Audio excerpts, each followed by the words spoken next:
Hi, Todd Piggott, Managing Member of the ZINC Income Fund and President of ZINC Financial, one of the largest and longest running private money lenders here throughout California.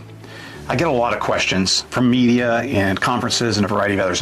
One of the questions I get from investors is how we determine the interest rate that we charge on a private money lender, by a private money lender, especially when they see headlines about the Fed cutting or raising rates. The reality is our rates are not set by the Federal Reserve or the Fed window, Wall Street, or even bond markets.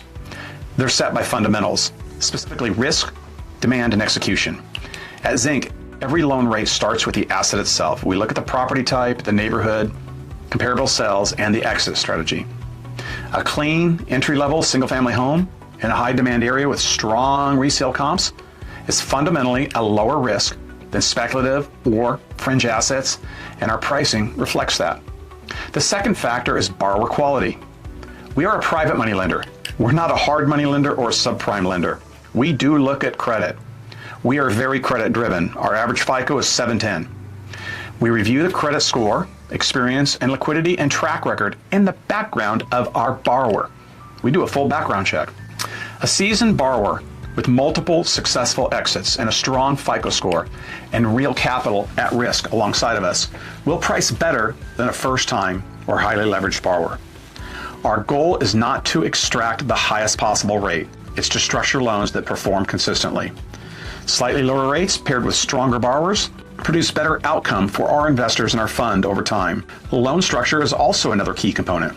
We focus on first position mortgages with conservative loan to value and loan to after repair value ratios. When you're lending at roughly 65 to 75% of the after repaired value, you're protected by real equity. That equity cushion lowers downside risk, shortens recovery timelines in the event of default, and allows us to move decisively if something goes wrong. That built-in protection allows us to price loans in a way that balances yield with safety rather than chasing risky double-digit rates that look great on paper but ultimately fail under stress. And I don't like those types of loans that fail under stress. Market demand also plays a role, a big role. Our borrowers come to us for speed, certainty, and reliability. They're not shopping for the cheapest rate. They're choosing execution. When ZINC says yes, we close. That's because we are a direct balance sheet lender. That certainly has real value to that investor, and borrowers are willing to pay for it regardless of what the Fed funds rate happens to be that day.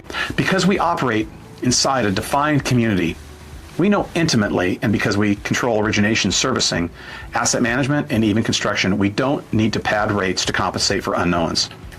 Finally, we price our investors in mind. Much of the capital in the ZINC Income Fund is my money, along with my family, friends, and long-term investors. That creates a big fiduciary mindset for me. I'd rather generate slightly lower but highly consistent returns than chase peak yields that introduce unnecessary risk. I just can't do it.